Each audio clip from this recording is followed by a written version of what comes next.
Global Amphibian Declines: How the United States Can Be a Leader by Porter Matteson.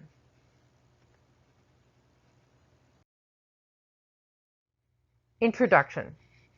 Amphibians have existed for about 350 million years, and this is a very well-known class of vertebrates that includes species like frogs, toads, salamanders, newts. It also includes a little well-known amphibian called the Sicilian that lives in the tropics. Amphibians play significant roles in ecosystems around the world. They eat insects and control pest populations, which is obviously very important to humans, as well as provide food for other animals. So you can see that an amphibian extinction would reverberate throughout its ecosystem. They serve as what's known in the scientific community as indicator species, which just means that they tell us how their ecosystem is doing. If it's faring poorly, if it's doing very well, because they're more sensitive to changes in the ecosystem than other animals. But nearly half of all amphibian species are in the decline. Why is that, and how can policymakers change that?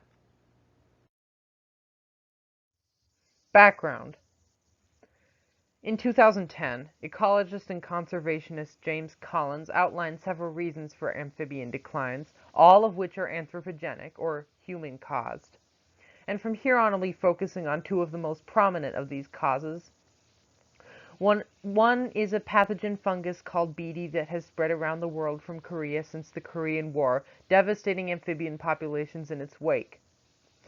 And BD has been detected in about a third of all amphibians, so this is a serious issue.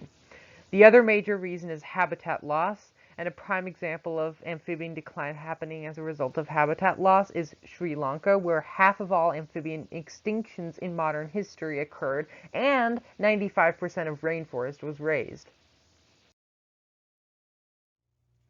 Improvement. So I considered how the United States can use this disturbing news to protect amphibians and provide a model for the rest of the world in the process. What about BD? One of the main ways BD is carried from place to place is the amphibian pet trade. So some people insist that this pet trade be completely banned, and that poses a lot of economic problems. So until it can be phased out, I recommend more restriction on international transport and import of amphibians into the U.S., combined with systematic screening of those amphibians that do enter the U.S. for BD. Habitat loss. So with habitat loss, I propose a nationwide program funded by the U.S. Fish and Wildlife Service and led by nominated director Aurelius Skipwith to restore wetlands, forests, and ponds in such a strategic manner as to not compromise amphibian populations, but benefit them.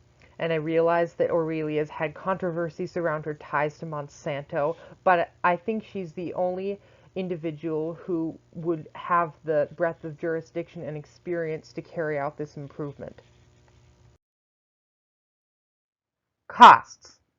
The cost to test a single sample of water in an amphibian shipment to the U.S. is around $20 to $40, and that's just too much. So for consistent screening to be cost efficient, it must be less than $1 per sample and less than $50 per shipment. In 2016, the U.S. banned the import of 201 species of salamander for fear that a relative of BD would make its way into the salamander-rich United States. But the economic impact of that is estimated to be around $10 million. Again, we go to habitat conservation. A past example of such a project was in the Sierra Mountains. It benefited 3 species of frogs. It was estimated to cost around $760,000 to $1,700,000. That's instructive for future projects of that magnitude. Wetland restoration costs are also fickle because they vary so much around the country, up to $6,000 or more per acre for in the Pacific Northwest and the Great Smoky Mountains, which hold the greatest density of salamanders in the world. But only up to around $1,000 per acre for Texas and Oklahoma and certain other regions. But as we'll soon see, wetland restoration isn't necessarily a fix for amphibian habitat conservation. Feasibility. So to expand the current salamander ban, which is part of my improvement, All stakeholders, including pet and food corporations and the public, must agree on this issue because these are people and businesses that will be affected. When amphibians are tested today, DNA is extracted and processed in a time period that is too long for the animal's health. Faster and less costly methods must be devised if this will be economically viable. So again, to habitat. The habitat in question often conflicts with human activity, whether it be residential or economic. In fact, one case was taken to the Supreme Court recently. On the bright side, the Endangered Species Act, which the US FWS manages, could aid the service in prioritizing habitat conservation. But as we've mentioned before, the benefits of some habitat conservation methods are questionable. Constructed wetlands have been shown to be conducive to BD proliferation. So not every superficially beneficial solution is actually beneficial in the long run for amphibians. Evidence of political acceptability. Although they disagree on the details, almost all experts I have read agree that habitat protection and a ban are two of the best ways the U.S. can rescue amphibian species and provide a model for the world. Conservation X Labs, an organization that promotes conservation technologies, is also a supporter of amphibian screening in search of BD after the amphibians' shipment into the U.S.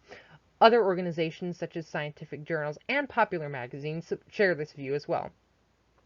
But a new study found that more and more people are desiring amphibian pets. The public must be educated to understand the pet trade's damaging effect on wild amphibian populations in the United States as well as elsewhere in the world. Regarding habitat conservation, organizations like the Center for Biological Diversity, which partners with the U.S. Fish and Wildlife Service, and Save the Frogs, are working tirelessly to protect the original ranges of American amphibians. Regional organizations have done this too. An example is the 2015 construction of a corridor that links amphibian habitats in Seattle. So we see the top-down efforts and the bottom-up efforts. My objective is to combine them.